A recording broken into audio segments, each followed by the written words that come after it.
ఉన్న బంగారాన్ని విడిపించి ఆ రోజు ఆన్లైన్ రేటుకే మేము కొంటాం. Sharma gold company.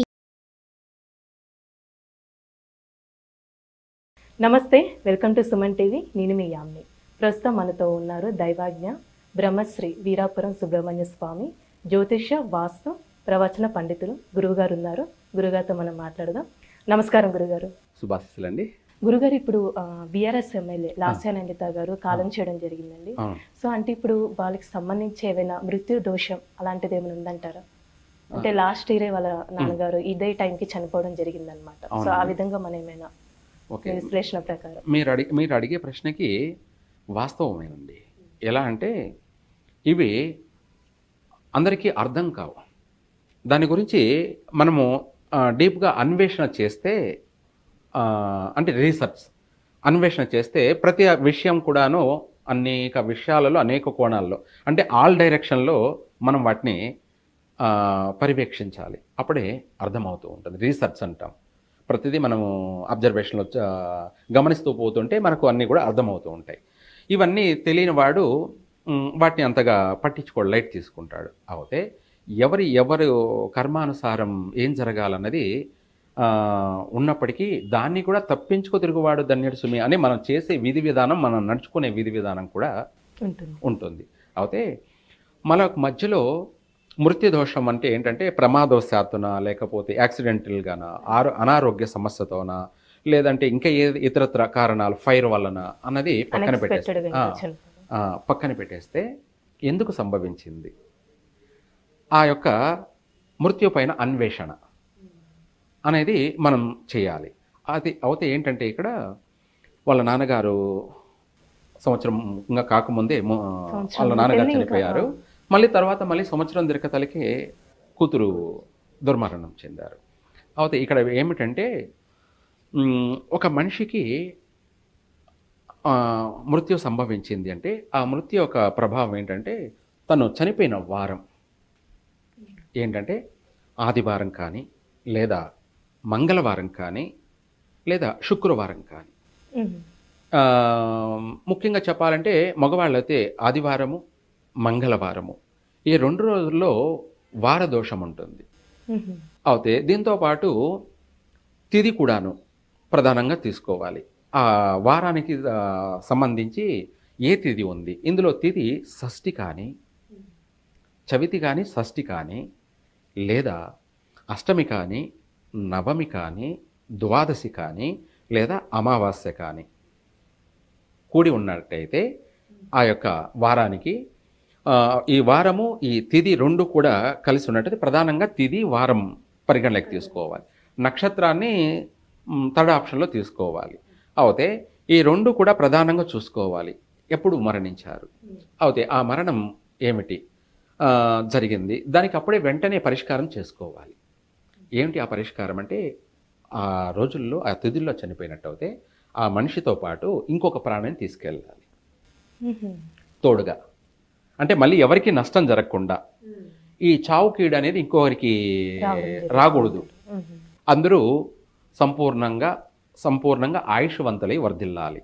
అంటే మనం ఇక్కడ ఏం చేయాలంటే ఈ చనిపోయిన వ్యక్తి ఎవరైతే ఉన్నారో ఆ మనిషిని తీసుకువెళ్ళేటప్పుడు తనతో తోడుగా నల్ల కోడి కానీ, ఎర్ర కోడి కానీ, అంటే ఎరుపు ఉన్నటువంటి రంగు ఉన్నటువంటి కోడిని కానీ, లేదా నలుపు రంగుతో కూడుకున్నటువంటి కోడిని కానీ, ఈ రెండిట్లో ఏదైనా పర్వాలేదు, కోడి పిల్లని కానీ, కోడిని కానీ, దాన్ని ప్రాణంతో సరైన తీసుకుపోయి అక్కడ చంపేయడం, లేదు ఇక్కడే చంపి తనతో తోడుగా ఈ యొక్క ప్రాణిని పంపించడం వల్ల అక్కడ 2 మరణాలు సంభవించాయి.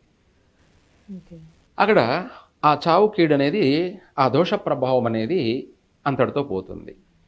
అలా కాకుండా అలా చేయని పక్షాన ఏమవుతుందంటే ఆ కుటుంబంలో ఆ వ్యక్తి అయితే చనిపోయారు కాబట్టి మళ్ళీ సంవత్సరం మళ్ళీ అదే పక్షం, అంటే ఏ పక్షం అయితే ఉందో, అంటే పక్షం అంటే మనకు 15 రోజులు, మాసం అంటే ఆ మాసము, ఆ పక్షం అంటే అమావాస్య నుంచి పౌర్ణమి లోపలన, లేదంటే పౌర్ణమి తర్వాత అమావాస్య ముందా పక్ష.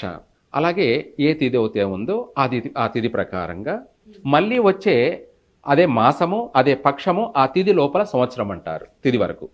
ఈ లోపల మళ్ళీ అదే కుటుంబంలో మళ్ళీ దుర్మరణాలు చెందే అవకాశాలు ఉన్నాయి. ఇవి ఎన్నో జరిగాయన్నమాట, ఒకటి రెండు కాదు. మేము చిన్నప్పటి నుంచి వీటిని అనుభవపూర్వకంగా రీసెర్చ్ చేసిన వాళ్ళమే. ఇప్పుడు అలా చనిపోయి ఉంటే ముందు మనం చూపించుకోవాలి. చూసుకోవాలి.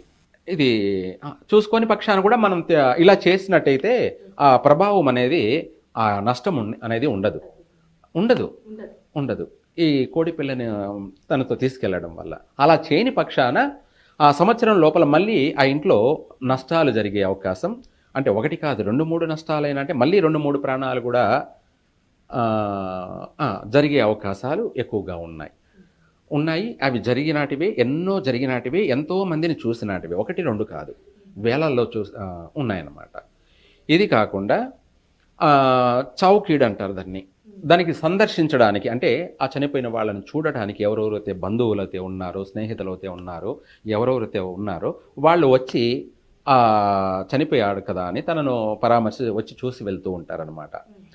ఆ యొక్క చౌకీడ్ అనేది వాళ్ళకు కూడా సంభవించే అవకాశం ఉంటుంది. అంటే వాళ్ళకి ఎందుకు రావడం జరుగుతుంది?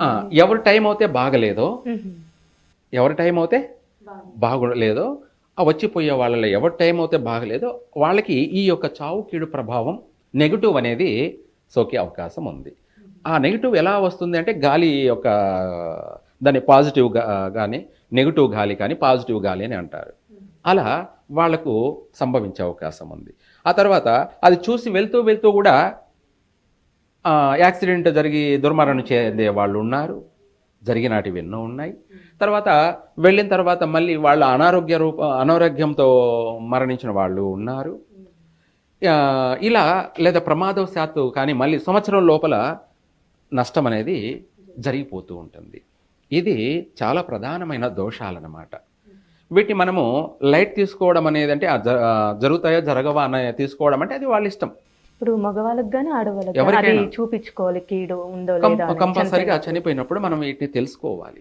ఎందుకు తెలుసుకోవడం అంటే మనం బాగుండడం ఒకటి, రెండోది వచ్చిపోయిన వాళ్ళందరూ కూడా బాగుండాలి. దానికి మనం ఇది చూసుకోవడం మంచిది.